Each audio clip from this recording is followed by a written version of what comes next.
A gente quis sair e Então voltar. tá, então senão a gente atrasa demais, né?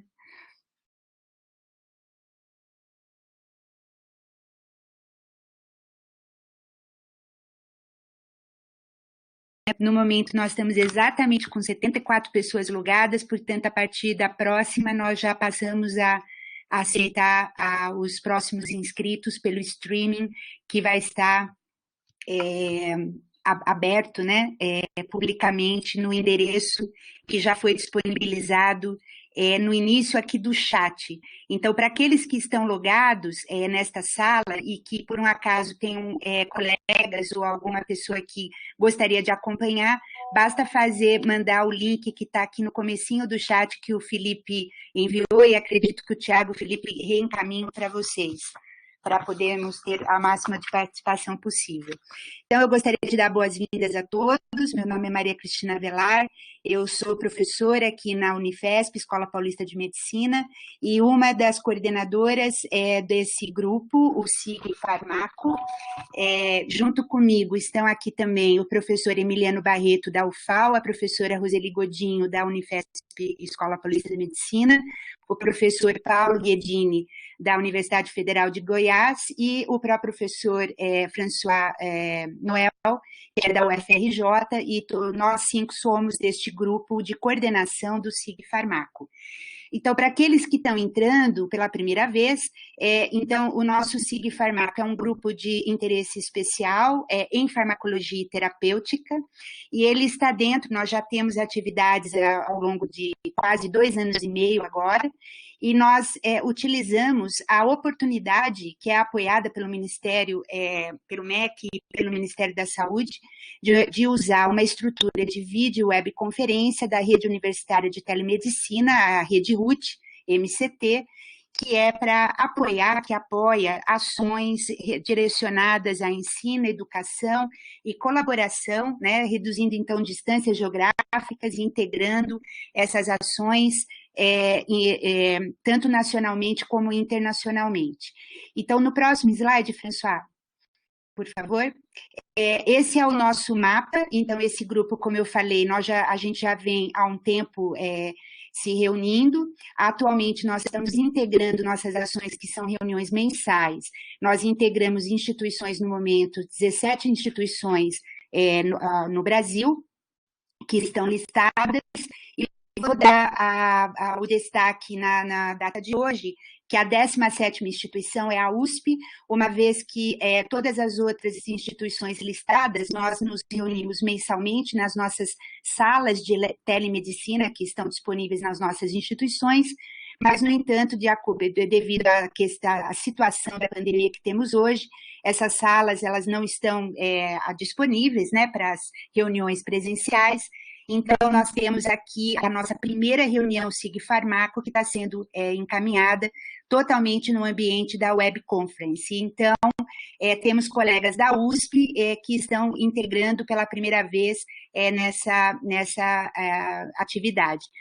Portanto, esse é o mapa, e para aqueles que querem ficar, já tem os links aí dos nossos Gmails, e vou destacar que essa atividade, ela tem, além das atividades entre as instituições, que nós fazemos as colaborações, ela tem o apoio da Sociedade Brasileira de Farmacologia e Terapêutica Experimental, que, inclusive, eu gostaria de pontuar que dentro dessa sessão está tendo a representação do atual presidente, que é o professor André Pupo, que é da Unesp Botucatu. Próximo, François, por favor. Então, na sessão de hoje, nós estamos respondendo, é uma sessão extraordinária que está adicional ao nosso calendário anual de 2020, e justamente respondendo à portaria 1153 de 2020 do Ministério da Saúde, que integrou, então, a RNP, a Rede Nacional, no combate ao Covid.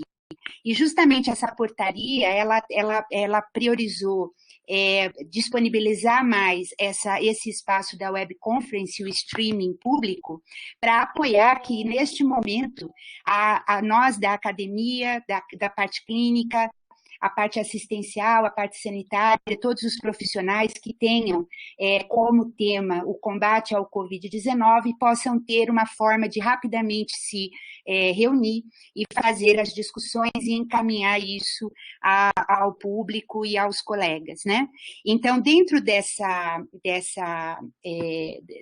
momento, eu gostaria de aqui fazer o nosso agradecimento a toda a equipe da Rede RUT e RNP que está permitindo que nós possamos ter esse espaço da Web Conference, em particular Paulo Lopes, o professor Messina, que tem sido fantásticos e sempre foram, né, de dar o apoio para a criação desses SIGs e permitir que a gente tenha essas reuniões, mas em particular por estarem os esforços sendo feitos para que nós possamos ter essa infraestrutura neste momento, e também agradecer o apoio técnico do Tiago, Luan, e aqui mais particularmente na Escola Paulista, a Tatiana e o Felipe, que nos têm dado um apoio técnico, e aqui nesta sessão, Tiago e Felipe, que estão nos acompanhando. Então, dentro dessa vertente da sessão extraordinária, a gente colocou esse tema farmacologia terapêutica experimental e Covid-19. Então, no próximo slide, François, por favor, só para garantir que a gente possa ter uma boa sessão, lembrar que todos devem manter sempre os microfones fechados, né? E as perguntas ou comentários, eles podem vir pelo chat que está do lado esquerdo dessa plataforma que vocês estão logados. No momento devido, vai ter um momento do debate, e aí nós vamos guiar como é que essas perguntas podem vir. Próximo, François.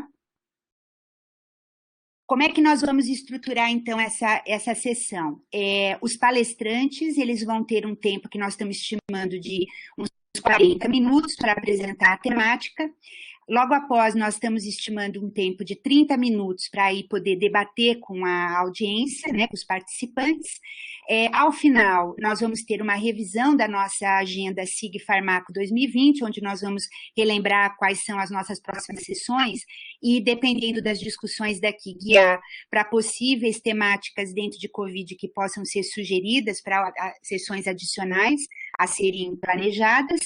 E aí nós vamos pedir que ao final desta participação, apesar de que está aberto o tempo todo, que todos lembrem de fazer o registro da participação.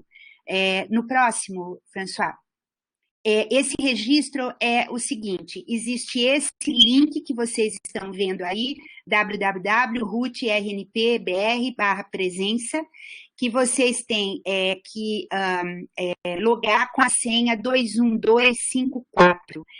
Sessão SIG Farmaco. Não precisa ser agora, mas ao longo dessa apresentação e principalmente ao final, a gente pede que vocês se registrem. Ao final dessa apresentação, nós disponibilizaremos de novo esse slide para que todos possam ter essa informação. Então, no próximo, François, por favor. Então, eu gostaria de passar a palavra para os nossos palestrantes. Então, dentro da temática da farmacologia terapêutica experimental e Covid-19, nós teremos o professor François Noel, que é professor do Departamento de Farmacologia da UFRJ, ele é um membro da coordenação deste SIG Farmaco.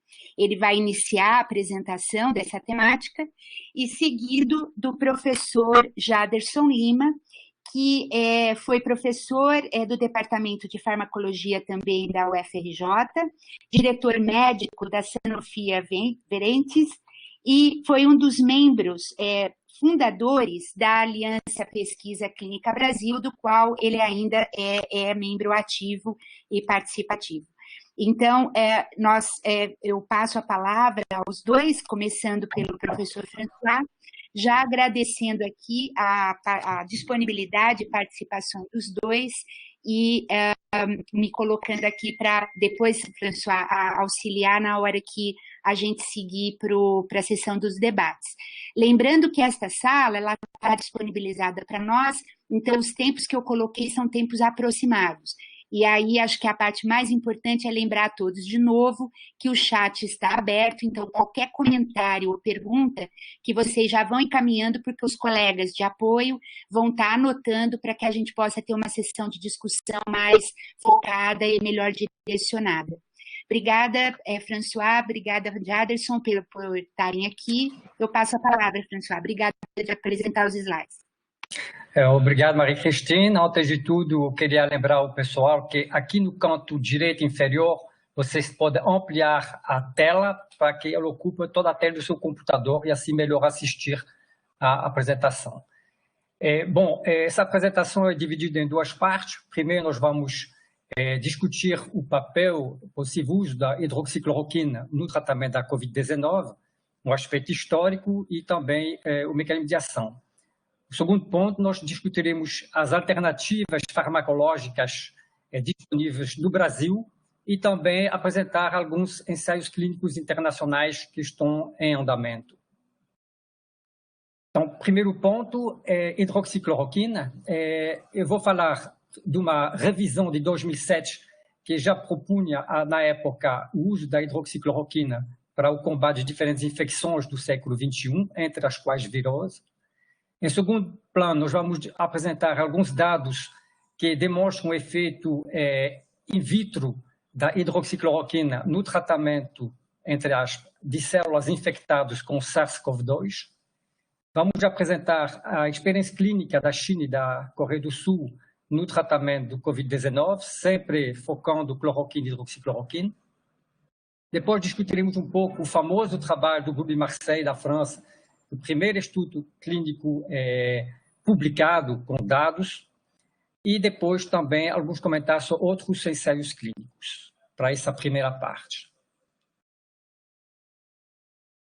É interessante notar que o grupo do professor Didier Raoult, de Marseille, publicou essa revisão em 2007, já prevendo a possibilidade de uso da cloroquina e da hidroxicloroquina como repurposing, né, para combater infecções tanto bacterianas, de fungos e de virose. Olha-se o conjunto de referências de vários laboratórios e aqui enfatizei a comprovação de algum efeito in vitro contra o vírus da HIV e do SARS-CoV-1. Como essa pessoa está sendo muito criticada na imprensa, é bom lembrar que é uma pessoa de altíssima produtividade na área, né, com factor H de 166, mais de 135 mil citações, dirigindo um laboratório de mais de 200 pessoas. Só para situar. Passando agora às evidências de algum efeito in vitro, né, começaremos com esse trabalho de um grupo chinês, publicado em 4 de fevereiro, onde eles estudaram o remdesivir, o análogo da adenosina, e a cloroquina in vitro, né, sobre células infectadas com o coronavírus dessa cepa de 19. E mostraram, resumindo muito rapidamente, que tinha um efeito, entre aspas, profilático, dificultando a entrada do vírus na célula, e também o efeito depois que a célula já tivesse sido apresentada ao vírus. Um segundo estudo,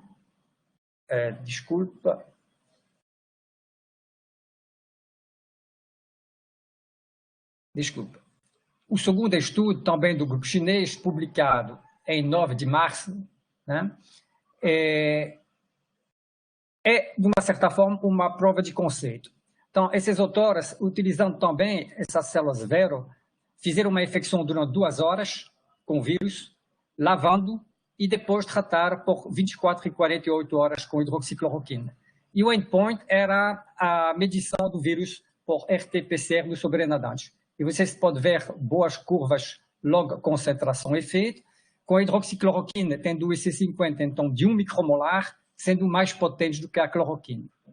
Interessantemente, nesse estudo, os autores também fizeram uma modelização farmacocinética populacional, onde eles propuseram que, na clínica, poderia-se usar uma dose de ataque de 2 vezes 400 mg no primeiro dia, seguida por mais 4 dias administrando 200 miligramas 2 vezes ao dia. Interessante porque, na realidade, vocês verão depois que um esquema que mais ou menos está sendo utilizado ou preconizado. Então, tem uma base racional. O terceiro estudo é, de novo, um grupo chinês, publicado online em 18 de março de 2021, desculpa, eu botei 21, assim como o artigo anterior. É, de novo, uma prova de conceito, utilizando também essas mesmas células Vero, da CEP-E6, desse caso, pré-tratamento de 1 hora, depois infectando com o vírus, e, de novo, medido o RNA viral por PCR quantitativo sobreandante. Uma potência um pouco diferente, mas ainda elevada, um grau de seletividade razoável, e os autores discutem que essa substância seria facilmente passada do básico para a clínica, baseado na experiência anterior com essa substância, mostrando que concentrações da ordem 1 micromolar são facilmente alcançadas com dosagens terapêuticas. E lembrando que essa substância, cloroquina e hidroxicloroquina, tem uma larga distribuição para tecidos, entre outros pulmões. Ou seja, a concentração em loco pode ser maior do que a concentração detectada no plasma. Terceiro ponto, então, são os estudos clínicos, a experiência chinesa, né, praticamente. Então, esse trabalho publicado em 2021, tá? Sempre em 19/2, nós temos o relato de 15 estudos clínicos realizados na China, com mais de 100 pacientes, onde os autores não apresentaram dados, mas disseram que a cloroquina era superior por o controle do tratamento em diminuir a exacerbação da pneumonia.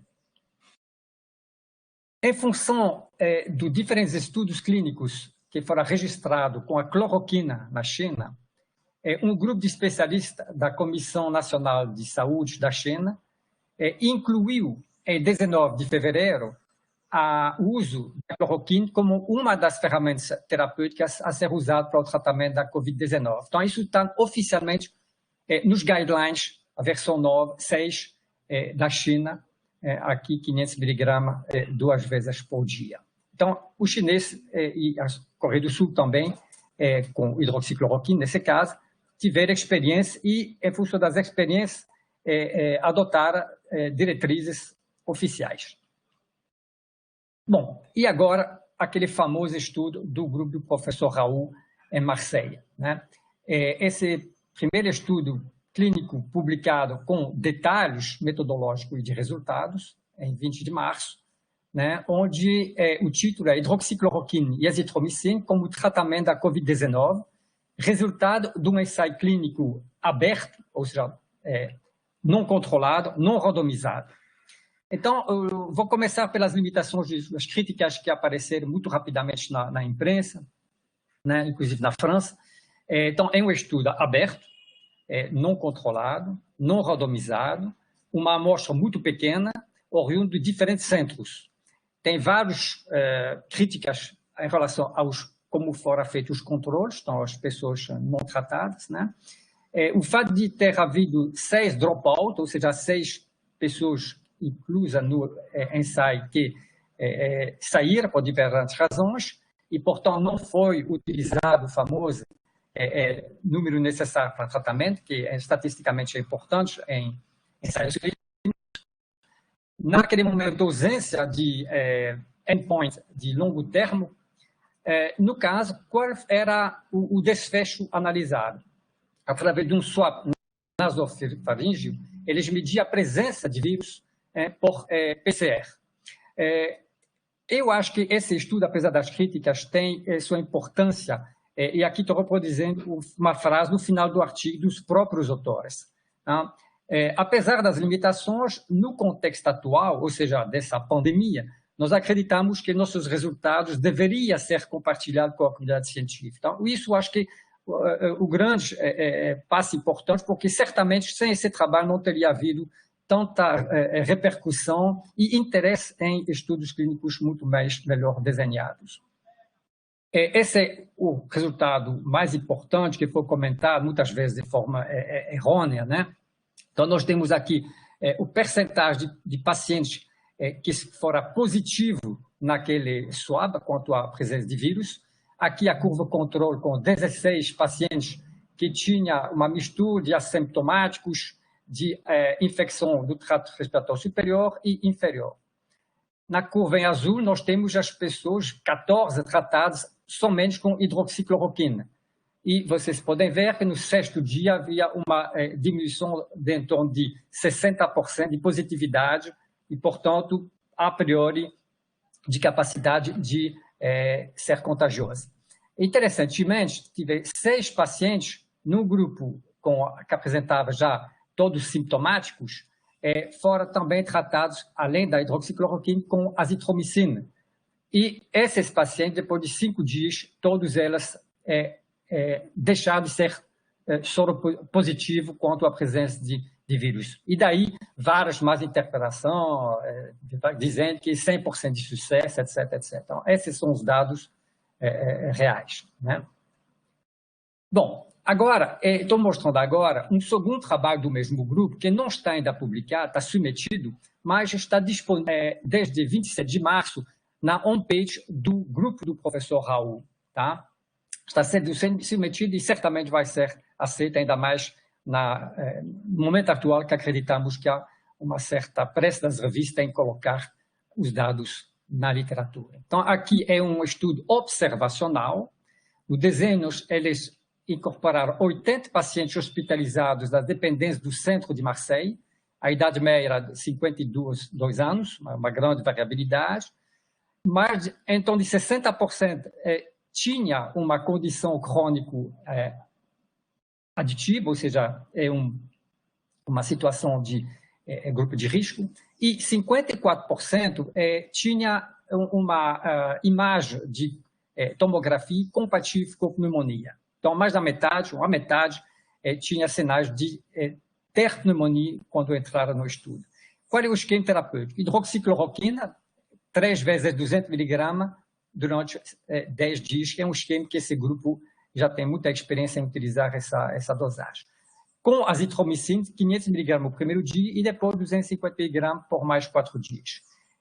Os endpoints, desfecho, aspecto clínico geral, o PCR no swab, né, e o tempo de permanência na unidade.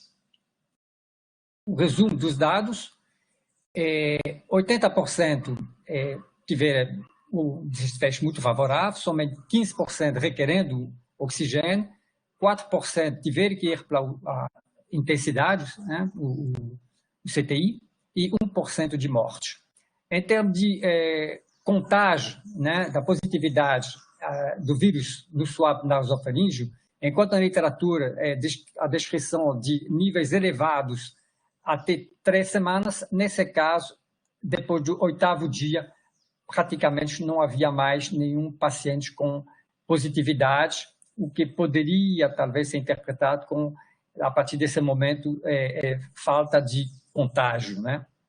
O tempo de permanência nas dependências da unidade de infectologia lá daquele centro de Marseille foi de 4,5 dias, e em termos de eventos adversos, raros e menores.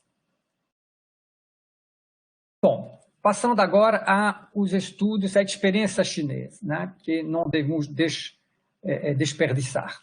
Então, no preprint de 27 de março, né, nós tivemos, então, um estudo piloto de hidroxicloroquina no tratamento de pacientes com o Covid-19. Então, é um estudo com resultados negativos, é importante dizer isso, né, para não também um viés de querer de resultados positivos, né? Então, somente 30 pacientes, eles não mostraram diferença significativa entre os 15 tratados com hidroxicloroquina, 400 mg por dia, durante 5 dias, em relação aos 15 controles. Há talvez uma ressalva que esses pacientes recebiam vários tratamentos. Então, teria que ter havido um add-on, ou seja, um efeito adicional importante para poder discriminar um efeito da hidroxicloroquina numa universo tão pequeno, né? Mas tem que mencionar os dados negativos também, evidentemente. Bom, passando agora aos possíveis mecanismos de ação da hidroxicloroquina no caso do tratamento da Covid-19 e não mais da malária, do lúpus ou de outras afecções, até no tratamento experimental de diferentes tipos de tumores. Mais classicamente, aqui uma revisão muito interessante de março deste ano, porém uma revisão que visava o tratamento na reumatologia, né? Então não tem nenhum interesse nesse caso aqui em discutir o Covid-19, mas muitos das bem interessantes. Então, ilustrando esse esquema aqui, muito didático, o primeiro mecanismo de ação a ser considerado, o mais clássico talvez, seria a interferência num processo de glucosilação do receptor da enzima conversor da angiotensina 2, o que dificultaria a entrada do vírus por interação através desses espinhos. Segundo, é um clássico efeito da cloroquina e hidroxicloroquina, que são bases de alcalinizar lisosoma e endosoma, o que dificultaria, respectivamente, a infecção pelo vírus e a replicação do vírus dentro dos endosomas. Outro mecanismo de ação proposto é uma alteração da interação do DNA, no caso aqui do RNA, com os receptores Toll-like e também com CGAS, diminuindo a expressão de citocina. De forma importante, e provavelmente a razão de ter aquele cytosine storm, ou seja, aquela tempestade de liberação de citocina, que em muitos casos seria fatal, né, é o fato que a cloroquina, por esses mecanismos intracelulares, seria capaz de diminuir a apresentação de autoantígenos e, portanto, de diminuir a ativação da célula T e, portanto, da produção de citocinas. Isso seria os mecanismos de ação, vamos dizer, mais clássicos apontados para o benefício possível dessa substância no tratamento da Covid-19. Mas eu vou falar de mais duas coisas que me parecem muito interessantes. Então, nesse trabalho aqui, foi demonstrado que a cloroquina in vitro, né, é um ionófilo do zinco. O zinco, sabemos, é uma substância que tem propriedade antiviral, com a replicação do vírus, mas tem uma grande dificuldade ao zinco entrar dentro da célula. Então, nesse caso, a concentração intracelular de zinco é sempre muito baixa. Há uma demonstração clara in vitro do que a hidroxicloroquina é um ionófilo do zinco. Talvez seja uma base racional para o uso que alguns fazem de suplementação em zinco no tratamento do paciente com Covid-19. Outro aspecto que eu achei muito interessante, né, podia ter algo mais, né, esse trabalho, a revisão que eu já mencionei, menciona que a hidroxicloroquina, apesar de não ser um anticoagulante, tem efeito protetivo vascular, havendo uma demonstração, né, de prevenir, diminuir a possibilidade de eventos trombóticos. Isso é interessante porque numa webconferência que eu assisti, né, houve um relato, eu não me lembro se era para o pessoal do Albert Einstein ou da Rede D'Or, um dos dois, de que em comunicação com pesquisadores, com médicos italianos, foi reportado que 50% das mortes na Itália era devido a embolismo pulmonar e não a hipóxia. Esse dado não está sendo publicado, como eu falei, então repassar uma informação pessoal, mas juntando as duas coisas seria interessante, inclusive talvez para entender por que doenças cardiovasculares, como o diabetes, onde há uma alteração, comprometimento vascular, né, por que seria um fator de risco e não somente as pessoas que têm comprometimento brônquico, né? Então, achei muito interessante essa informação e certamente poderia gerar alguns estudos. Bom, terminada essa primeira parte, nós vamos agora discutir um pouco quais são as alternativas farmacológicas que nós temos no Brasil a curto prazo, ou seja, para hoje, para ontem, e depois falar um pouco dos ensaios clínicos internacionais que estão sendo realizados no momento. Bom, primeiro nós temos que ver quais são os fármacos daqueles mais discutidos que têm registro oficial no Brasil. Então, o sulfato de hidroxicloroquina tem registro sim na Anvisa, assim como em muitos lugares no mundo. Remdesivir, que é discutido, uma substância experimental, a agonista adenosina, não tem registro nem no Brasil, nem no mundo, em lugar nenhum. Então, com certeza, isso não é uma resposta possível para os próximos meses. Lopinavir, e ritonavir, né, duas substâncias utilizadas para o tratamento da AIDS, o HIV, tem sim registro no mundo e no Brasil, onde tem essa disponibilidade no mercado. Favipiravir, uma substância também que tem registro no Japão, não tem registro no Brasil. Então, basicamente, a curtíssimo prazo, nós temos duas opções no Brasil. De novo, utilizando um paper recentemente publicado pelo grupo francês do Raoult, só para contextualizar, ele coloca que no momento nós precisamos de quê? Né? Nós precisamos para unmet medical need, ou seja, necessidade médica não atendida, que é o caso do Covid-19, pensar em repurposing, pensar em uso de substâncias que já estão no mercado, que já conhecemos. E no caso, a cloroquina, né, e a hidroxicloroquina são usados desde muito tempo, a cloroquina desde a Segunda Guerra Mundial. A hidroxicloroquina foi introduzida depois, aprovada pelo FDA, né?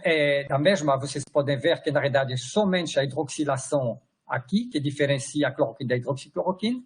As duas são 4-aminoquinolinas, mas a hidroxicloroquina pode ser usada em altas doses por longos períodos. Né? Tem pessoas que estão tomando por meses, com uma tolerância muito boa.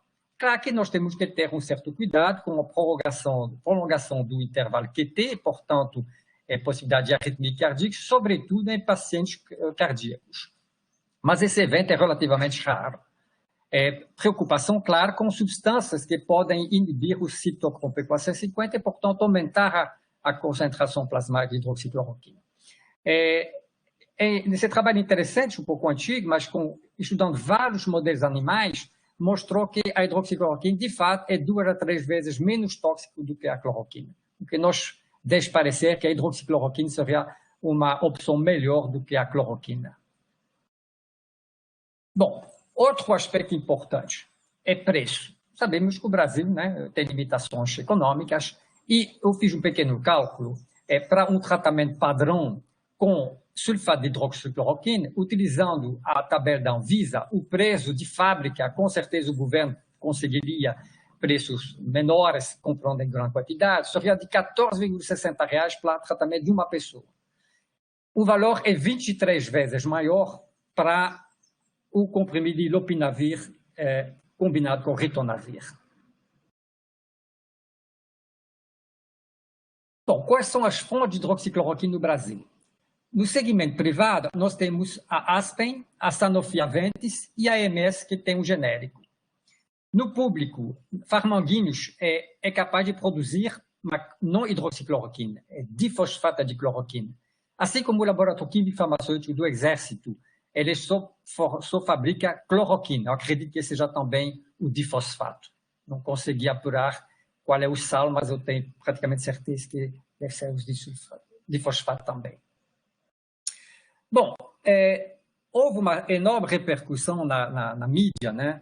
Especialmente depois que o Trump apareceu, né, em 22 de março, né, quando ele disse publicamente, né, na televisão que o FDA tinha aprovado um fast track, ou seja, uma aprovação de um processo rápido da hidroxicloroquina para o tratamento da Covid-19. Aqui nós temos Stephen Hahn, vamos dizer assim, presidente do FDA. Ele, logo depois, disse que isso não era bem assim, né, que havia necessidade de estudos clínicos, mas que, por enquanto, a hidroxicloroquina pode ser usado dentro do chamado uso compassivo, né, quando o médico utiliza numa situação na qual não há outra opção aprovada disponível e com o aceito do paciente. Tá? Depois, no Brasil, de uma certa forma, o Ministério da Saúde também teve uma atitude semelhante. Né? Bom, o que eu pude depurar em 24 de março, né, no registro do Clinical Trial Gov, um site muito famoso de registro de ensaios clínicos nos Estados Unidos, havia 128 ensaios clínicos para o Covid-19, alguns deles com tratamento farmacológico. 7 com hidroxicloroquina, 10 com lopinavir e ritonavir, 8 com remdesivir e outros também. Na OMS, né, na plataforma de registro de ensaios clínicos internacionais, no período de 23 de janeiro a 8 de março, né, houve registro de 382 ensaios clínicos, sendo 108 com tratamento farmacológico. Então, tem uma explosão, isso é muito bom, de ensaios clínicos, né, que poderia apurar de uma forma mais racional, mais correta, o potencial de eficácia desse fármaco e de outros, né? Nós focamos aqui na hidroxicloroquina pelas razões que eu já mencionei para o Brasil. Infelizmente, de uma certa forma, também enfatizando o interesse da hidroxicloroquina, apareceu no New England Journal of Medicine, de 18 de março, né, o primeiro resultado de ensaio clínico aberto, mas controlado, randomizado, com 200 pacientes hospitalizados para o Covid-19. E esse ensaio foi negativo, né? Não houve melhoria entre a curva controle e a curva tratada quanto ao desfecho clínico, e da mesma forma não houve diferença quanto à presença do vírus naquele swab nasofaríngeo. Então, isso deu um pouco de... resfriou um pouco o interesse, mas é um estudo, claro que nós temos que ter outros. Isso faz com que a opção para o Brasil de hidroxicloroquina pareça mais ainda interessante. Alguns estudos clínicos que eu quis aqui apresentar. Então, aqui na Universidade de Minnesota, um dos primeiros que podemos observar, 17 de março, é um estudo com o target, né? Eles querem envolver 3.000 pacientes, randomizado, cego, duplo cego, com duas armas, então, dois braços, hidroxicloroquina, depois vou discutir essa dosagem, contra o placebo, então, com 2 desfechos, profilático, considera profilático, na realidade, tratando o paciente assintomático, né, mas que tem Covid-19, e outro terapêutico, onde já tem sintomas na entrada do ensaio. E aí vão avaliar hospitalização, morte, gravidade dos sintomas. O famoso ensaio Solidariedade, sponsorizado pela Organização Mundial da Saúde, foi então lançado em 20 de março. É um desenho experimental extremamente simples, não é cego, é um desenho experimental elaborado em 2 semanas, o que é extremamente raro, né? Normalmente esses desenhos são coisas bem estabelecidas com tempo, com muito cuidado, com discussão, mas a Organização Mundial da Saúde diz que ela tinha que colocar na balança o rigor científico, né, versus a necessidade de ter dados rápidos. Então, o chamado desenho adaptativo, com 4 braços, onde a qualquer momento podia haver uma reorientação dos doentes para um tratamento que aparentemente fosse melhor. Então, nesse caso, era o fato de usar cloroquina ou hidroxicloroquina, remdesivir, lopinavir, ritonavir, ou essa combinação junto com o interferon beta. Desfechos que são muito simples, tempo de permanência do paciente no hospital ou a morte, a duração no hospital e se o paciente necessitou apoio de oxigênio e ventilação. Inicialmente, 10 países foram registrados como participantes e o Brasil entrou depois. O outro estudo importante é o Discovery, na França, junto com o INSERM, foi então lançado em 22 de março. É muito similar àquele da Organização Mundial da Saúde, com 2 diferenças. Dessa vez ele vai ser randomizado, que é muito melhor, e também não vai incluir cloroquina, mas somente hidroxicloroquina. A previsão é de que incorpora 3.200 pacientes, o que já é um número muito razoável, para ter dados mais confiáveis. Em 26 de março, eu verifiquei nessa base do governo brasileiro, onde, apesar de ter havido iniciativa para acelerar o registro de ensaios clínicos com o Covid-19, ainda não havia regido nenhum ensaio clínico nessa data de 26 de março, às 14 horas. Porém, vem a boa notícia, né, em 25 de março, de que haveria, então, um estudo nacional, multicêntrico, randomizado, controlado, então, controle das variáveis, e aberto, que irá envolver 30 centros. Quais são os centros iniciadores dessa iniciativa? Né? Albert Einstein, o Hospital do Coração, o Sírio-Libanês e a Rede Brasileira de Saúde Intensiva. Tem 3 estudos diferentes, um para pacientes assintomáticos ou leve, 2 para pacientes já com sintomas mais graves e 3 pessoas que já necessitam de intubação. Então, aqui é só uma demonstração. A AMS, então, a empresa brasileira genérico que fornece os medicamentos. Tá? Essa aqui é do segundo, então, o Covid-19 Brasil 2, né? Previsão de 440 pessoas, previsão do primeiro resultado em 30 de agosto, né? Com o uso de hidroxicloroquina e azitromicina. Perdão.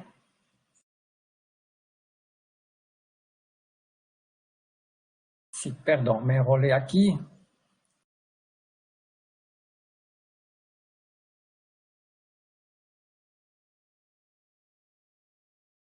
Desculpe. Bom, pergunta. Sulfato de hidroxicloroquina funciona ou não? Esperamos que sim. Porém, não sabemos, porque não temos evidência clínica segura. O que é isso? São os estudos clínicos controlados, randomizados, né, que o professor Jaderson vai poder depois discutir dentro da medicina baseada em evidência. Qual seria o esquema posológico? Haveria necessidade de uma dose de ataque e quando tratar? Então, aqui eu mencionei 5 estudos. Primeiro estudo, que é o segundo estudo do grupo de Marseille, não utilizar a dose de ataque, mas 600 mg por dia em 3 doses de 200 mg, mais azitromicina durante 5 dias. Segundo estudo do hospital famoso do Massachusetts Hospital, uma dose de ataque de 2 vezes 400 mg, seguida de 400 mg por dia, no total de 5 dias, sem azitromicina. O Hospital da Universidade de Minnesota, não um estudo clínico, mas já eles estão empregando isso lá na clínica, dose de ataque até maior, e depois 600 mg por dia durante mais 4 dias. O Covid-19 Brasil não usa dose de ataque, vai usar 2 vezes 400 mg por dia durante 7 dias com azitromicina. E o estudo que eu mencionei do Sanofi com Inserm, dose de ataque de 3 vezes 400 mg no primeiro dia, depois 600 mg por dia em 3 doses durante 9 dias.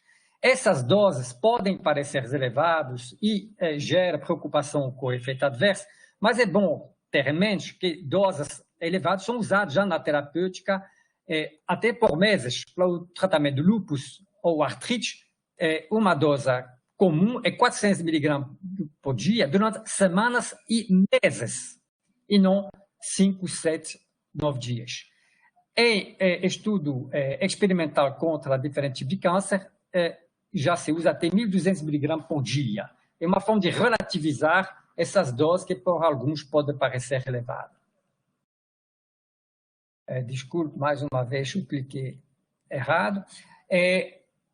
Dias atrás, no 27 de março, a Anvisa lançou essa nota informativa, né, onde, então, legaliza, de uma certa forma, o uso da cloroquina como terapia adjuvante no tratamento de formas graves de Covid-19. Então, isso é importante chamar a atenção, que no momento só é autorizado, recomendado, diria, para depender de cada médico, né, para formas graves e até críticas, ou de difosfato de cloroquina, ou de hidroxicloroquina. O esquema, não há de se surpreender, seria 2 vezes 400 mg, ou seja, uma dose de ataque no primeiro dia, seguido por mais 4 dias de 400 miligramas por dia. Tá? Então, isso me parece coerente em relação a todo o conhecimento que a gente tem até agora, que foi lembrado antes. Considerações. Verificar o eletrocardiograma para ver se o paciente, antes de tomar esse medicamento, não sofre já de uma arritmia cardíaca, para a questão do intervalo QT, e na presença de insuficiência renal ou insuficiência hepática grave, a reduzir a dose de cloroquina para 50%. Para terminar, então, deixamos aqui para o registro, né, o link de interesse do UFAR e também desse centro de Oxford, Center for Evidence-Based Medicine. Tá? E agora, então, estou terminando a minha apresentação e a Maria Cristina, então, vai dar a palavra ao professor Jaderson para que ele possa, em mais ou menos 10 minutos, como combinamos, fazer suas avaliações dessa apresentação, que ele já recebeu com antecedência, e também da experiência dele, né, no que diz respeito à medicina baseada em evidência. Professor François, pode deixar o seu penúltimo slide? Muito obrigada, François, pela excelente apresentação. Só um minutinho, eu gostaria só de registrar, então, que nós estamos com a nossa capacidade máxima aqui na sala, 75 pessoas, e no streaming nós já temos 35 indo para 36 pessoas, então, ou seja, estamos com uma audiência bastante robusta aqui na nossa sessão. E aí, professor Jaderson, então eu passo a palavra para a sua apresentação, já agradecendo novamente sua participação aqui. Meu bom dia a todos e meus renovados agradecimentos por essa oportunidade. Eu não tenho exatamente uma apresentação, eu gostaria de pedir ao professor François que deixasse em tela o penúltimo slide, onde tem aquela famosa pirâmide, onde se estratificam os níveis de evidência para isso. Muito obrigado. Bom, eu creio que essa apresentação, e aí tenho que, obviamente, parabenizar o professor François, ela esgota o tema para mostrar aonde estamos no momento, em termos da indicação da hidroxicloroquina, da cloroquina e dos outros medicamentos, né, ali citados pelo professor François, nesta pandemia, na epidemia pelo coronavírus. Né? E por que isso é muito importante? Porque não há indicação, nem em bula, nem em lugar nenhum que ofereça a segurança para se usar qualquer uma dessas drogas nas infecções graves, né, provocadas pelo coronavírus. Então, o que eu gostaria de dizer é que por que tem que usar o conceito de medicina baseada em evidência, que todos vocês conhecem, né, neste momento? Porque o que é medicina baseada em evidência, como nós sabemos? É uma ferramenta de tomada de decisão a bem do uso da melhor evidência disponível para se tratar o paciente em determinadas condições, que está englobada no julgamento clínico propriamente dito, ou seja, nesse caso aí, por exemplo, o professor François colocou bem, os casos graves, né? A evidência científica relevante, que nessa pirâmide aí que vocês verão lá em cima tem as revisões sistemáticas e os estudos clínicos randômicos duplo cego como topo da pirâmide, que é o nível de evidência que a gente conhece como 1, não é? E também a preferência e valores dos pacientes. Por que é importante a gente dizer isso agora? A gente pode dar um testamento a respeito disso, no sentido de dizer que se eu estou numa situação grave, num hospital internado, né, e o médico, através de julgamento clínico, pega a evidência que tem hoje, que está em nível 5 ou 6, e mostra para o paciente essa opção, o paciente pode dizer: eu quero tomar esse tratamento. Eu quero tomar esse tratamento. E aí que vem a questão, quer dizer, todos os outros estudos em curso são, obviamente, aqueles estudos que a autoridade sanitária exige para registrar o produto na indicação. Eu reafirmo aqui o que o professor François já disse, não existe registro na indicação, portanto, existe responsabilidade civil e sanitária para quem usar nesta indicação da infecção pelo Covid. Né? Então, se o paciente disser, eu quero usar, ou o familiar disser, se a pessoa está com alto risco de mortalidade, então nós temos que usar a regulamentação sanitária em vigor para, o professor François citou o termo, o uso compassivo, que é o uso de um medicamento experimental, não é? Que no caso está sendo reposicionado nos estudos clínicos atuais para ser indicado eventualmente na infecção por coronavírus. Não é? Então, eu vou usar essa regulamentação sanitária para... O paciente vai ter que ser informado sobre os riscos e benefícios existentes, ele ou seus familiares terão que consentir com isso, se ele não estiver já consentido por estar incluído num desses protocolos clínicos. Portanto, essa expressão hidroxicloroquina funciona? A gente espera que sim. Né? Até o momento, nós não temos evidências para fazer esta afirmativa, não é? E sequer podemos estabelecer corretamente qual seria o esquema posológico. Nós teríamos que usar, por exemplo, o protocolo que está sendo feito no MASS, no Massachusetts General Hospital, ou os outros que estão em curso aqui também no Brasil, para propor esta dose neste tema de consentimento livre e esclarecido do uso compassivo de medicamentos. Eu volto a insistir.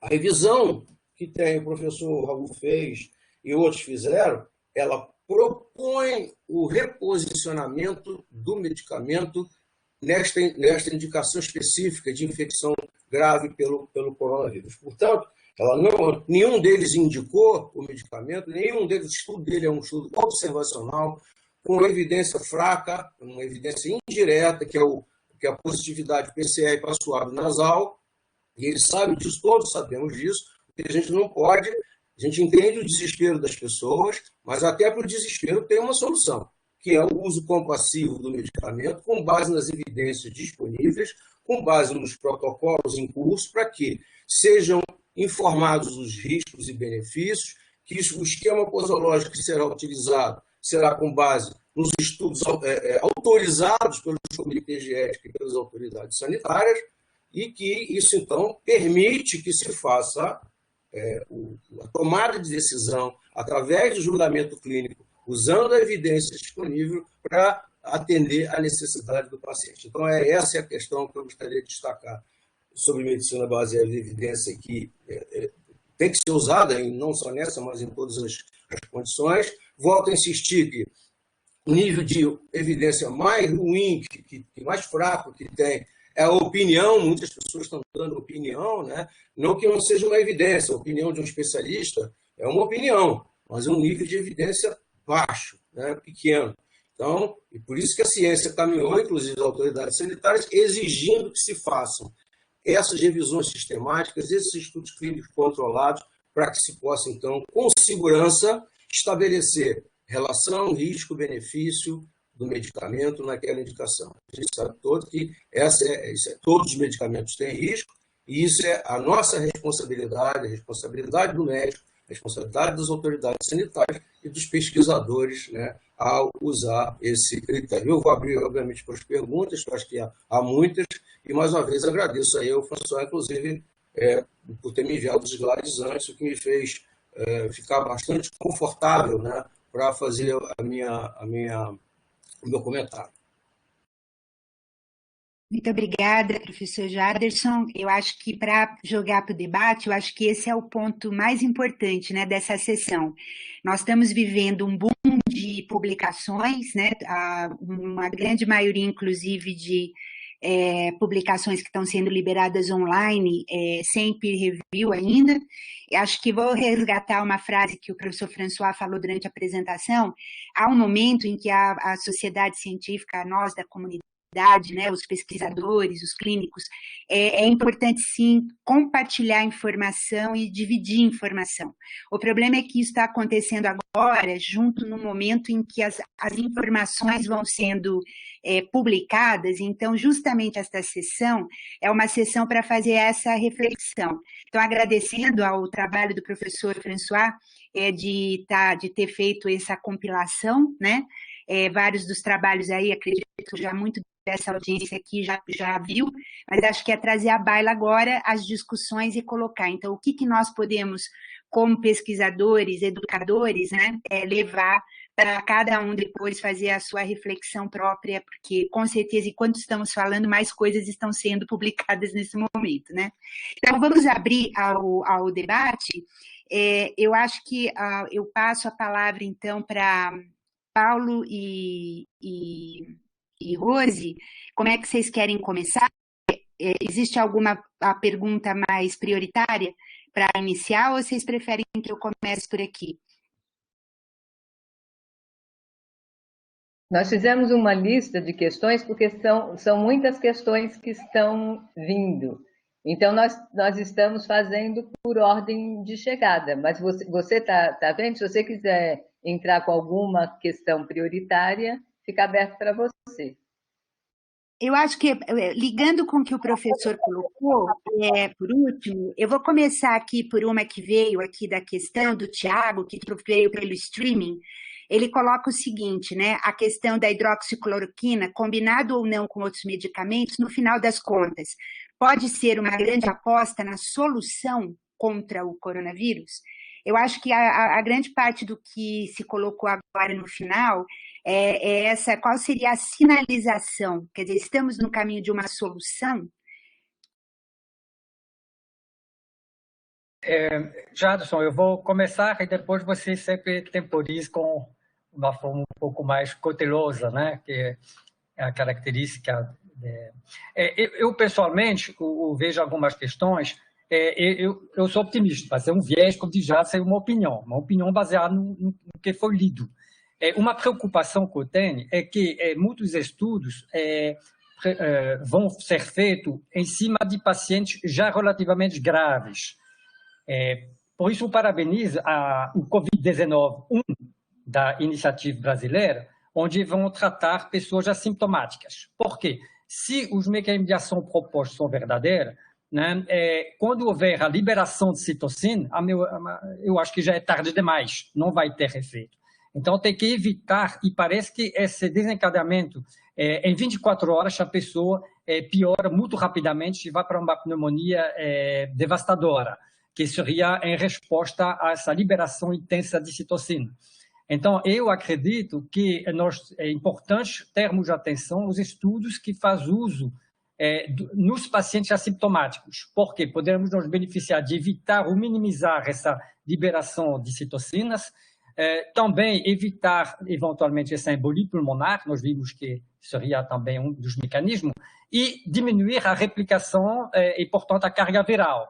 Então, eu acho que muito interesse nos estudos que também avalia não somente os casos graves, isso, a meu ver, é talvez uma limitação dessa nota da Anvisa, né, que não está, vamos dizer, legalizando, autorizando, né, o uso em pacientes com sintomas ainda pequenos, né. Eu acho que essa chave da questão é quando tratar também. O Jadson. Ok, professor François. Bom, veja, o doutor Luiz Fernando Correia, que nos acompanha aqui, é um dos que está na conferência, ele está no MIT, nos Estados Unidos, e ele acompanha muito de perto toda essa questão, e lá está dito que deixa eu ver se eu pego aqui a leitura do que ele escreveu, aprovou hidroxicloroquina e cloroquina para tratamento emergencial, mesmo sem pesquisa clínica, no hospital ou centro de tratamento. Então, veja, isso é para paciente hospitalizado, porque o fato de você ser hospitalizado não significa que você vai para a UTI nem vai fazer essa pneumonia grave. Isso aí é estratificado em grupos, né? Se nós soubéssemos isso é a resposta de $1 milhão, né? Se eu dissesse esse aqui vai complicar e vai ter pneumonia, seria muito mais fácil a gente estabelecer a coorte para fazer isso. Então, não é para usar o medicamento, é para uso hospitalar, não é? E aí, os protocolos certamente incluem os pacientes hospitalizados, e aí o uso compassivo também é para pacientes hospitalizados, porque se eu tenho um doente nas condições clínicas em que a gente está vendo ocorrer, né, caminhando para a gravidade, se eu coloco uma droga antes, um medicamento antes, em que eu não tenha a relação risco-benefício bem estabelecida, não é? Sobretudo nos casos mais leves, eu posso incorrer num problema ético e civil muito grave, né? Porque eu estou indicando um medicamento que não tem indicação a um paciente cuja coorte não foi estudada, no fato seria para prevenir que o paciente fosse para a UTI ou que fosse para usar respirador ou não usar respirador. Então, tem esperança, todos nós temos que ter esperança, quem trabalha com pesquisa tem esperança, não é? Esperamos certamente, não só esperamos, como esses resultados sairão rapidamente, porque isso aumenta a nossa possibilidade de combate à doença imediatamente, mas com esquemas posológicos bem testados, bem determinados e com a relação risco-benefício muito bem estabelecida. Volto a dizer, o uso compassivo não é proibido. Tem que seguir a regulamentação sanitária. Certo. Eu acho que eu ligaria aqui com a pergunta que veio da Patrícia Martins, para falar só para a questão da associação, quer dizer, da azitromicina, antibiótico para controlar uma pneumonia viral, que acho que aí já estaria ligado aí dentro dessa questão do uso no hospital, né? Então, qual seria essa base mecanística?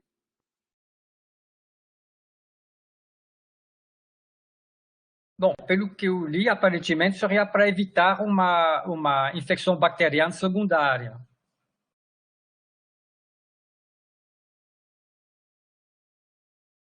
Eu concordo com o professor François. Se eu não tenho a prova de que o antibiótico A ou B atua contra o vírus propriamente dito, muito provável, né, quase que certo, que esses antibióticos estejam sendo usados para combater as infecções secundárias oportunísticas, que são, né, extremamente importantes.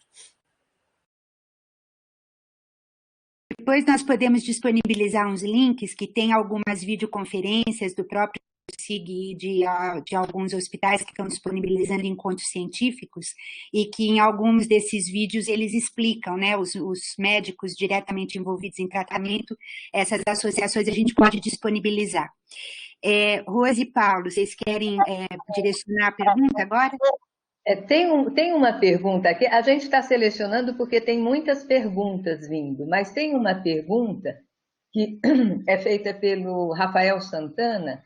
Ele está perguntando se não seria mais provável que a hidroxicloroquina atuaria mais sobre os processos inflamatórios pulmonares e sistêmicos, e então melhorando os sintomas, do que mesmo diretamente sobre o vírus. Bom, de uma certa forma, acho que já respondemos, né? Eu acho que são dois níveis diferentes. Os estudos in vitro mostram que tem um efeito na penetração do vírus na célula, assim como na replicação. Mas também, claro, sobre a liberação de citocina. Então, eu acredito que pode ter atuação nesses dois níveis.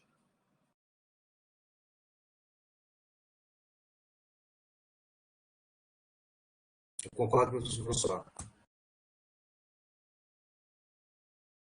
Eu só vou registrar aqui que na pergunta anterior, quem está logado é o professor Marco Antônio Martins, da UFRJ, da Fiocruz, e ele está lembrando que a azitromicina também também tem propriedades anti-inflamatórias relevantes. Então, acho que isso daí fica como dica para a gente associar ao nosso estudo também. Rose, Paulo, próxima. Aqui tem várias questões. Rose, você teria alguma para já colocar? Senão eu vou aqui na ordem. Tem a primeira pergunta, que foi da professora Regina. Dia zero, o AMO, o que é o AMO mesmo, gente? Não, o que ela quer saber, a O dia zero é de internação? Não, é que é assim, é que depois ela pôs mais para frente, deixa eu já agilizar. A Regina Marques está perguntando se a questão da consideração do dia do tratamento é considerado do dia zero da internação, ou como que está sendo considerada essa fase da medida do paciente para começar a receber o tratamento.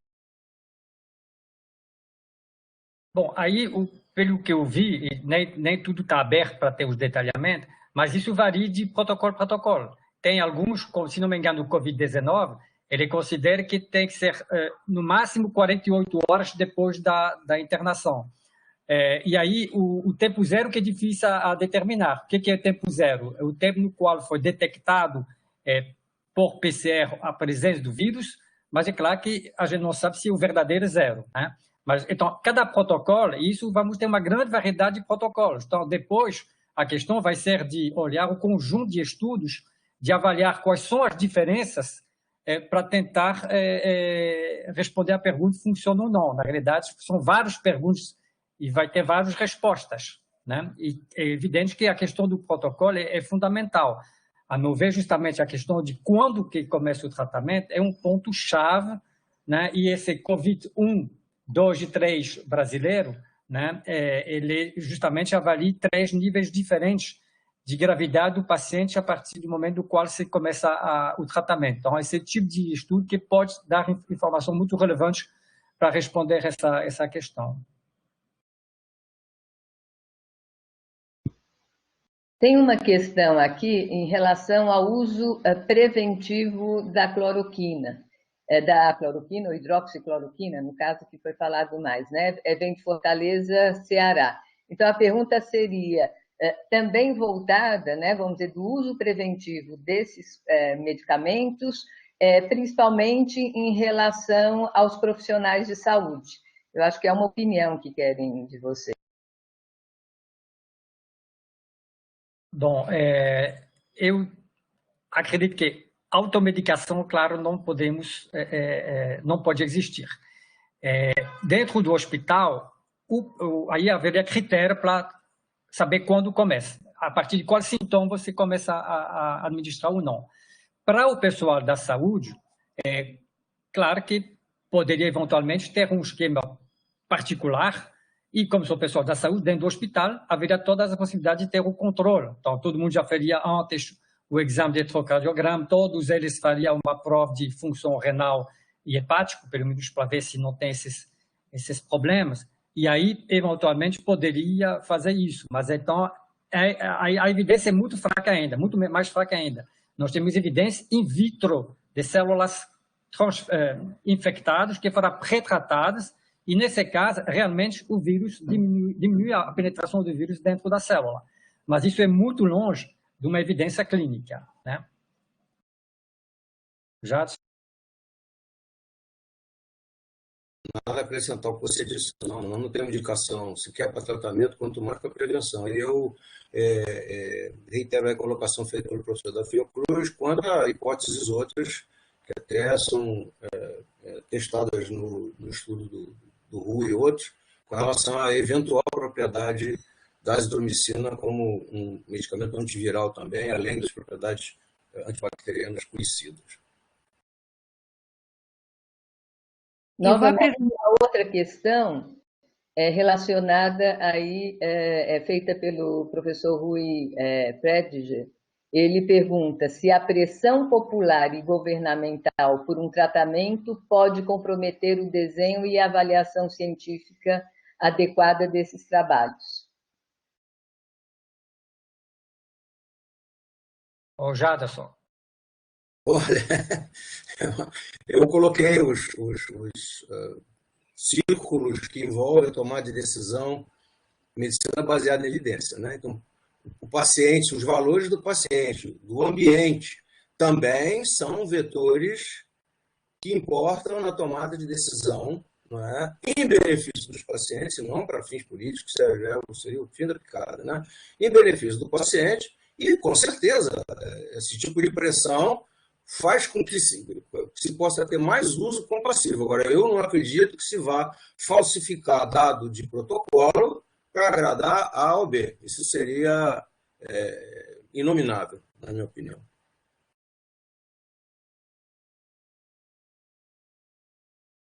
Eu queria complementar Próxima coisa.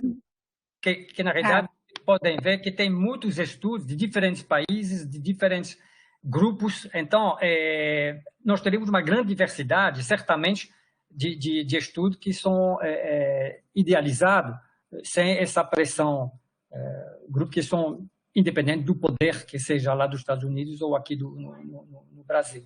Então, essa diversidade de estudos, esse grande número de estudos que está ocorrendo é muito, muito interessante. Até para estratificar, separar bem essas coortes, né? O que foi testado, quando, onde, em que situação, vai aparecer esses pacientes, esse perfil demográfico, perfil de comorbidade, tudo isso vai aparecer para que se possa fazer revisão sistemática dos estudos e gere nível de evidência de acordo com isso. Eu acho que essa pergunta responde o que foi colocado aqui pelo Rodrigo Henrique Costa, que fala justamente, né, que ele questiona por que alguns países preferem alguns regimes, né, de tratamento. Então, por exemplo, a dose de ataque, depois a dose manutenção em certos compostos e doses. E aí, por exemplo, o Brasil está tomando outras condutas, então são os mesmos compostos, mas, porém, com formas diferentes. Acho que isso, pela apresentação, ficou claro, né? As apostas. E aí, acho que com a sua resposta agora, é isso. Teria que estar vendo uma coisa que eu gostaria de trazer também aqui à baila, é essa demografia, né? Quer dizer, qual é a faixa etária desses pacientes, né? E a nossa estrutura no Brasil, que nós temos uma população com faixa etária diferente de países, por exemplo, como alguns da Europa, né? Vocês acham que essa parte também vai afetar a forma como esses protocolos vão estar sendo conduzidos? Haveria alguma forma, por exemplo, alguma indicação de que se então chegasse a algumas guias do que seria melhor em termos de tratamento? Eu volto a insistir na questão do julgamento clínico, que é um dos vetores da medicina baseada em evidência, né? Se há um julgamento clínico de que aquele paciente incorre maior risco, né, independente da sua faixa etária, porque ele está mostrando também que as pessoas com menos de 60 anos também são gravemente acometidas, isso pode e deve ser testado, não tem dúvida quanto a isso. Não sei se eu respondi a sua pergunta. Sim. Uma outra pergunta que veio... Pode ir. Posso falar, Cris? Pode ir. Tá bom. Em relação a um sintoma que não é muito avaliado, que seria a perda do olfato. Isso foi feito pelo Alfredo Simas. Ele diz que esse parâmetro, ele ocorre, né? Essa perda de olfato, ele ocorre na COVID e que um tratamento agressivo para essa anosmia seria a suplementação de zinco, né? Considerando que a hidroxicloroquina ela é um ionóforo de zinco, o que vocês acham de avaliar esse parâmetro também durante os ensaios clínicos, né? Pré-clínicos ou clínicos? Eu acredito que...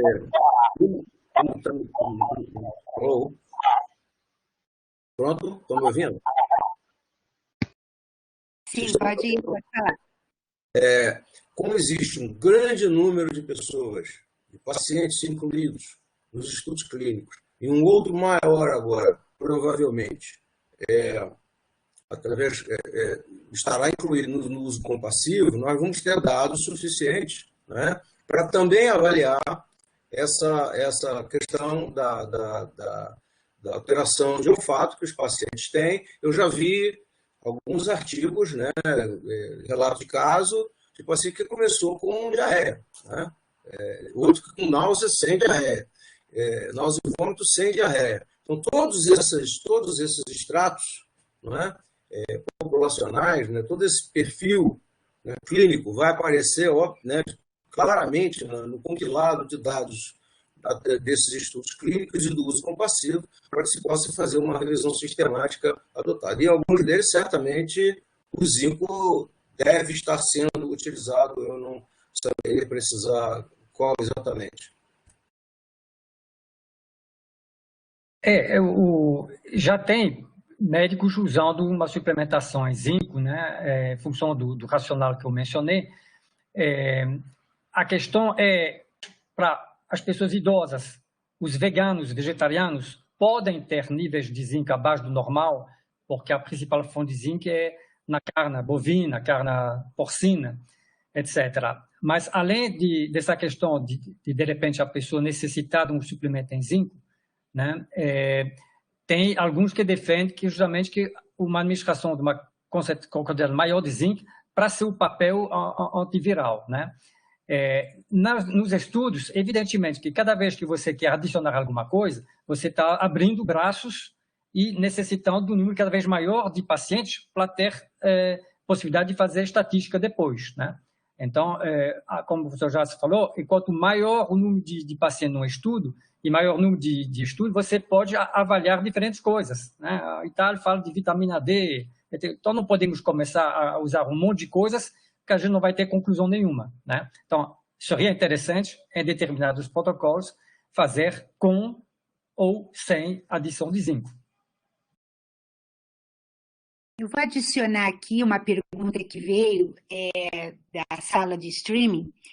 O Diego, ele é um estudante de medicina, e ele fala o seguinte: grande parte das opiniões, como o professor Jadson comentou, são baseados em pacientes que receberam o tratamento com a hidroxicloroquina, no caso, né, e sabiam que estavam recebendo tal medicamento. Tais resultados deveriam ser ignorados em pesquisas futuras pelo fato do paciente estar ciente de que está recebendo esse medicamento?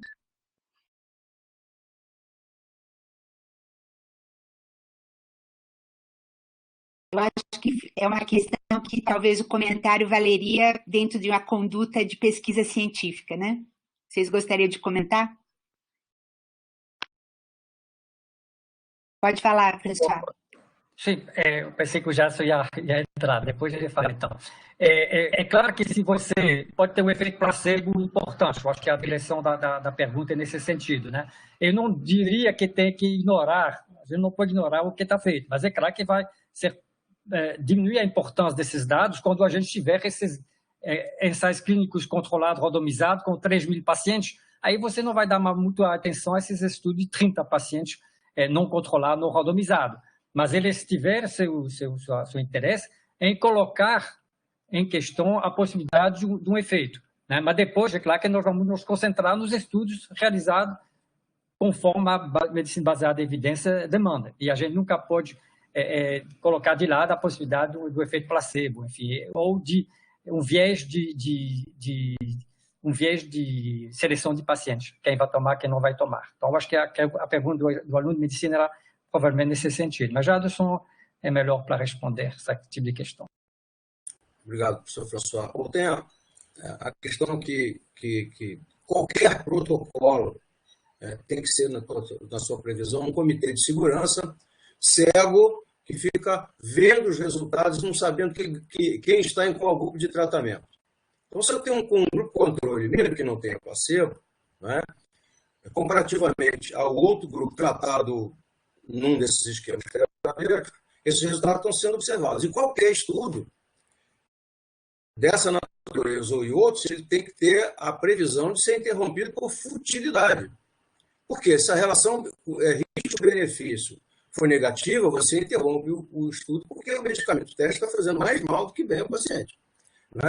Se for o contrário, se estiver fazendo mais bem do que mal, ele também é interrompido para dizer, não, então os outros pacientes também têm que ser tratados da mesma forma. O problema que acho que o professor François colocou e levantou é que a evolução clínica para os casos mais graves é tão rápida, né, que eu não sei nem se isso poderia ser feito com essas características. Então, mas os protocolos têm que prever isso, né? Eu interrompo o estudo por futilidade, porque está se mostrando que o medicamento de teste é realmente benéfico, então a gente vai tratar todo mundo de acordo com esse esquema terapêutico. Rose, tem alguma pergunta? O tempo está se esgotando, né? Mas tem duas perguntas aqui. Uma do Rodrigo Henrique Costa, que ele fala que alguns países, quando vão fazer esses estudos, eles selecionam uma dose alta de ataque de hidroxicloroquina e depois uma dose menor durante o tratamento, enquanto outros países, como o Brasil, eles usam a hidroxicloroquina associada a outros medicamentos. Então, ele pergunta qual seria a perspectiva melhor de tratamento ou de solução para isso. A resposta de 10 milhões de dólares, né? que a gente gostaria de ter, mas infelizmente todas as evidências que o professor François mostrou apontam sim para um racional farmacocinético, farmacodinâmico, de que você tem um esquema de dose que é uma extrapolação das curvas dose-resposta a partir do SC50, né? Visto nessas curvas. Então, você extrapola com técnicas, metodologia PKPD, e aí você extrapola para o esquema posológico. É assim que se faz com qualquer medicamento. E complementando, então, faz tudo sentido, ao meu ver, uma dose de ataque, né? E depois uma dose menor de manutenção, né?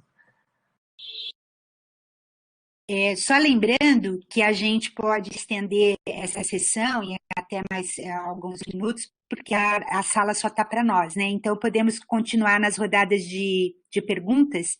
Vocês têm mais alguma mais direta, Rose e Paulo? Pergunta aqui que foi encaminhada. Pressionando aqui. Tem uma pergunta que foi feita, agora vocês me desculpem, porque como são muitas, eu não consigo ver o nome da pessoa. Mas queriam que vocês comentarem sobre esse tratamento de uso que aí não é farmacológico, né? Mas a utilização de soros de pacientes que tiveram o Covid e que já se recuperaram para tratar pacientes graves com a doença. Bom, de novo, o Jas vai poder melhor responder, mas a priori, eu acho que na prática é muito complicado fazer isso, né? E isso seria para muito poucas pessoas, então eu não vejo isso de uma forma para a saúde pública como uma solução, não. Tem estudos sobre a utilização de plasma desses pacientes que se curaram, mas estão em curso, e tem esse aspecto mais pragmático que o professor François falou, que é a praticidade disso, né? Vocês verem a importância, alguém perguntou sobre quando há pressão política das autoridades, eu não me lembro agora o nome do ato, que foi a lei que foi utilizada lá nos Estados Unidos para que o presidente pudesse tomar medidas, né, de convocar as empresas, com base nessa lei, talvez o Luciano possa me esclarecer aí, me escrevendo no chat, com base nessa lei, convocando as empresas para doar medicamento, doar material, né? É um ato de guerra, se não me engano, tem um negócio nesse sentido. Né? E tanto é que depois que o FDA autorizou o uso compassivo em pacientes que não estão incluídos nos estudos clínicos, as doações das empresas, doações de medicamentos para essas iniciativas, né, aumentou significativamente. Então, chama a atenção de todos por essa questão, que é de convocar a sociedade para se mobilizar no que ela puder, né, no que estiver ao alcance das pessoas, para que se possa mitigar, né, os efeitos dessa pandemia.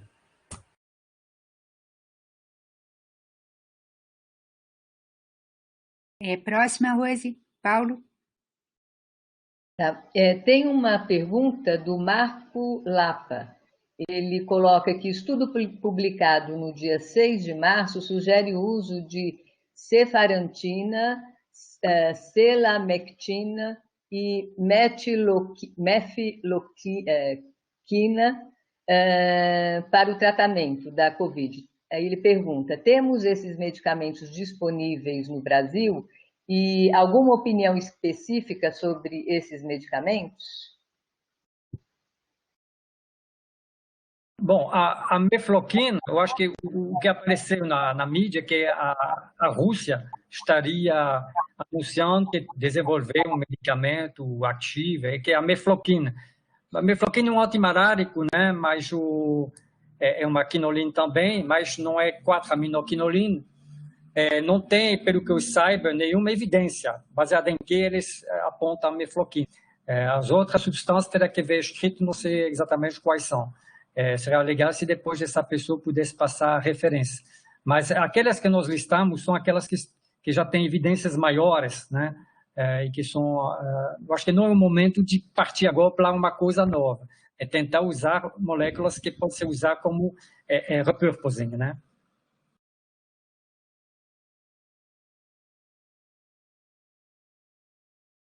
Próxima, Rose. Oi. Eu acho que a maioria das questões elas foram respondidas, né, de uma forma ou de outra. Tem algumas outras questões aqui que está difícil de selecionar questões que de uma forma ou de outra ainda não foram respondidas. Você está vendo alguma coisa, Paulo? Alguma outra questão? Tem uma questão, assim, a primeira questão aqui, uma das questões que é mais, saindo um pouquinho da hidroxicloroquina e da cloroquina, que é a pergunta da Natália Granzotto. Gostaria de saber qual a opinião dos palestrantes sobre a terapia de transfusão de plasma de pacientes recuperados, ou eventuais terapias com anticorpos derivados desses pacientes recuperados. Eu acho que a gente já acabou mais ou menos de responder, né? Eu acho isso uma tecnologia muito complicada, certamente não vai atender no momento crucial de uma epidemia de grande escala. Eu acho que a opção realmente é um medicamento no momento, me parece, né? Só aproveitando o gancho, a questão lá que também apareceu, vi no chat, se haveria possibilidade, né, de usar como controle pessoas assintomáticas, mas para as quais foi detectado o vírus, e aí um grupo tomaria profilaticamente, de uma certa forma, a hidroxicloroquina e outro grupo não tomaria um placebo. Isso, claro que é possível, né? Então temos que simplesmente colocar. Talvez o Covid-19 da rede brasileira seja mais ou menos dessa forma. Mas a gente não tem acesso ao detalhamento, né? Oficialmente não temos acesso ao detalhamento dos estudos para ver qual é exatamente o desenho. Mas isso me parece que já está sendo pensado. E, evidentemente, um aspecto muito importante. Porque numa das perguntas que eu vi, o grupo francês, ele diz que, bom, como eles têm um viés pessoal de achar que realmente funciona, eles não se sentem eticamente na possibilidade de não tratar. Então, a opção chegou lá, tem Covid-19, trata. Tá? Mas, claro que agora podemos fazer estudo nesse sentido, né? Eu acho... O doutor Fernando Correia estava aí nos Estados Unidos, que aqueles atos que eu mencionei que o presidente americano havia utilizado, o primeiro foi o Stafford Act, de 1988, dedicado para atender a desastres naturais. E o outro ato seria o Defense Product Act, que dá poderes ao presidente para ordenar que fábricas produzam esse ou outro produto. Quer dizer, tem esses elementos legais, né, para fazer valer a força da lei, para obrigar algumas instituições, fábricas, etc., a tomar determinadas medidas. Paulo, você tem uma pergunta? Sim, tem uma questão uma pergunta aqui do José Wilson, da Universidade Federal do Amazonas, que ele fala o seguinte: gostaria de saber os comentários dos palestrantes sobre os possíveis efeitos da cloroquina, hidroxicloroquina, na contenção de linfopenia e elevação de marcadores inflamatórios, como a PCR e a citocina pró-inflamatória. Fatos estes que parecem estar associados à infecção para o novo coronavírus.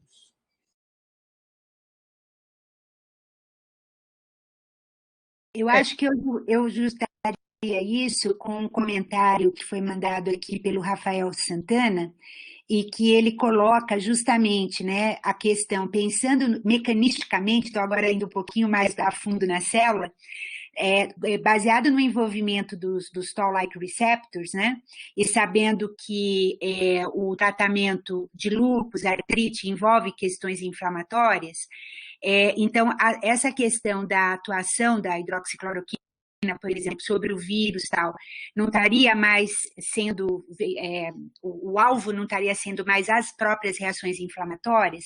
E aí eu queria só ligar isso com um dos desfechos desses pacientes, que, pelo que os clínicos descrevem, é que, à medida que a doença avança, há um aumento exacerbado da citocina IL-6. E isso, inclusive, está ligando com o uso em alguns trials de anticorpos contra essa citocina, né? Então, eu acho que essas duas perguntas, meio que elas estão ligadas nessa, como é que seria, então, esse mecanismo, né, vinculado com a questão da sinalização inflamatória. Eu acho que, pode dizer que na apresentação, no mecanismo de ação, já tem apontado a ação em nível de receptor Toll-like, do CGRAS, ao nível das células apresentadoras de autoantígeno, tudo isso levando a uma diminuição da liberação de citocina. Então, com certeza, isso deve ser importante. Eu acho que também tem dados indicando que pode haver uma diminuição da carga viral ou da replicação, porque nós tem dados mostrando que altera a glicosilação do receptor no qual deve se fixar o vírus para poder penetrar. Sabidamente, a gente sabe, pelos estudos com malária, que o aumento, a alquinização de lisosoma e endosoma acontece com essa substância, e sabemos que a alteração do pH interfere na atividade das enzimas necessárias para a replicação do vírus. Então, eu acho que não há como não tem por que escolher uma mecanismo ou outro. Eu acho que pode ter um conjunto de ação. É claro que, dependendo do momento que você administra o fármaco, o vírus já está dentro da célula, você não vai impedir mais a entrada. A replicação já foi muito elevada, ou seja, não vai mais diminuir a replicação. Então, você tem uma escada de sinalização temporalmente importante, né? Tem uma pergunta aqui da Ana Cristina Batista Lino, que ela fala o seguinte: o acompanhamento de pacientes reumatológicos que já utilizam hidroxicloroquina e foram diagnosticados com Covid-19, poderia já dar uma previsão da evolução dessas doenças e o uso prévio, né, preventivo da hidroxicloroquina? Jadson. Se eu entendi corretamente a pergunta, ela se refere a quem já está tomando hidroxicloroquina para outras indicações, por exemplo, como doença reumática, não seria, não é, um objeto também de se observar para avaliar, por inferência indireta, né, se existe esse aspecto preventivo ou não. Essa parece que foi a pergunta, né? Isso, é o paciente reumático, que tem doença reumática, toma hidroxicloroquina e que agora apresenta o Covid. Então, já seria, vamos dizer, daria uma ideia de um possível efeito preventivo do medicamento. Eles teriam que ser incluídos num protocolo clínico com desfecho, né, caracterizado e bem definido, que é prevenção, né, da infecção pelo coronavírus, ou através de marcadores indiretos, que a gente chama de surrogate markers, né? Para ver se o swab é um marcador indireto. O que ele diz? Que a cloroquina é hidroxicloroquina, mas a azitromicina diminui a carga viral no nariz. Não tem. E mesmo assim, com as críticas que o professor François bem fez, é um estudo limitado, alguns pacientes saíram, né, a coorte é pequena, o tamanho mostral pequeno.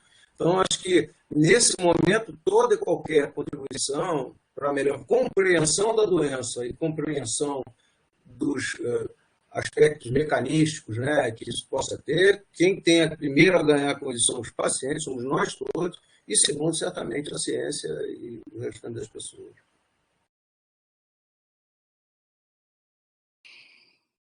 Ok.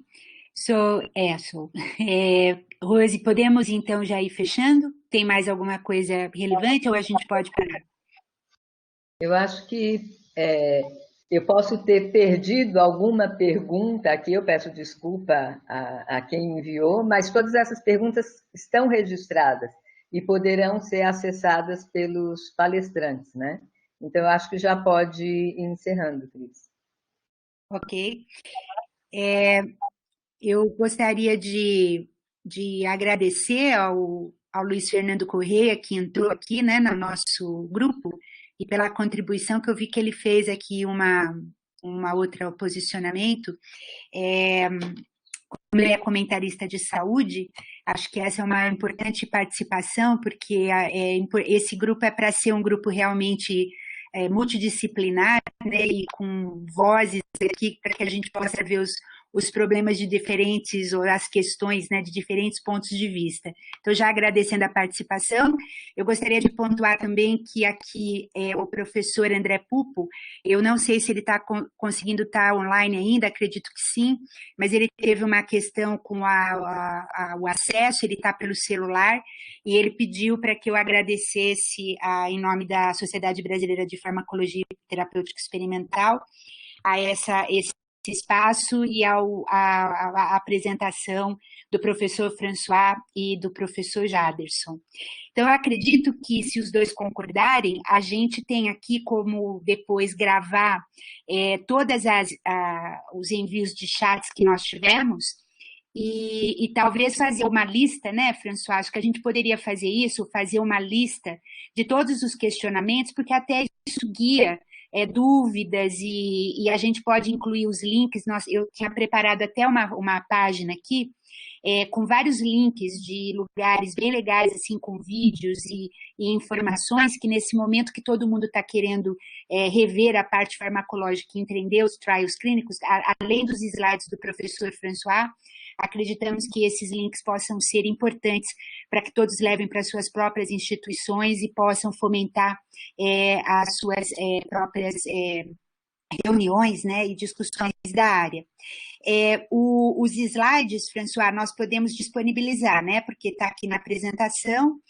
Como o Tiago e o Felipe, que são os técnicos aqui da sessão, já pontuaram que, pelo volume de sessões que eles estão lidando, como a gravação vai demorar alguns dias para ficar disponível, nós podemos nos propor a deixar o arquivo na página você pode pôr, François, tá, você já colocou. Nesse slide que vocês estão vendo, em cima vocês têm um link, que é o link, porque o Sig Farmaco, ele tem uma aba dentro da página online da Sociedade Brasileira de Farmacologia, que é a SBEFT, e vocês podem acessar por esse link que vocês estão vendo aí, sveft.org/br Sig Farmaco. E depois nós deixamos o PDF e mais esse outro material que a gente tem disponível para o acesso de todos. E vamos também pedir que aqueles que queiram continuar na discussão, encaminhar questões que a gente possa direcionar para a discussão, nós temos um e-mail, que é o sigfarmaco@gmail.com, e vamos ter o prazer de receber aí comentários ou posições, né, dos que estão participando aqui dessa sessão e que já não são do nosso próprio grupo Sig Farmaco. Agradecer, então, mais uma vez, professor François, professor Jadson, isso foi excelente, muito obrigada pela disponibilidade. Esse foi um material preparado aí na última semana, e gostaria, então, de migrar para a finalização. Aí na página, nesse slide que vocês estão vendo, essa é a nossa agenda do Sig Farmaco. Nós nos reunimos mensalmente, sempre na terceira quarta-feira de todo mês. Normalmente estamos, como eu falei, nas nossas salas de telemedicina, o Sinal de Brasília. Então, essas sessões acontecem estritamente entre 9 e 10h30 da manhã. Hoje nós estamos aqui no WebConf, então por isso que estamos tendo um pouquinho mais de liberdade com o horário, porque aqui não temos essa questão rígida com o horário, mas essa agenda nós vamos continuar dando sequência. Então, a próxima vai ser no dia 15 de abril, ela vai estar disponível também lá no nosso link online, e vocês podem, então, acompanhar, e todos são muito bem-vindos. Enquanto tivermos nessa situação institucional de não poder estar presencialmente nas salas de telemedicina, as reuniões vão estar sendo realizadas aqui neste ambiente de web conference. Então, vocês têm a agenda que vai ficar online para vocês revisarem. No próximo, François. Próximo slide. A partir de... É aquele mesmo. Então, dizer que essa agenda da web conference eu gostaria de registrar. Se eu não estou errada, não sei se o Tiago autorizou. Tá. Nós temos no total 110 participantes. Então, então nós usamos toda a sala e mais os demais no streaming. Queremos realmente agradecer a todos os participantes. Perguntas ainda estão vindo, né? E vamos, então, responder.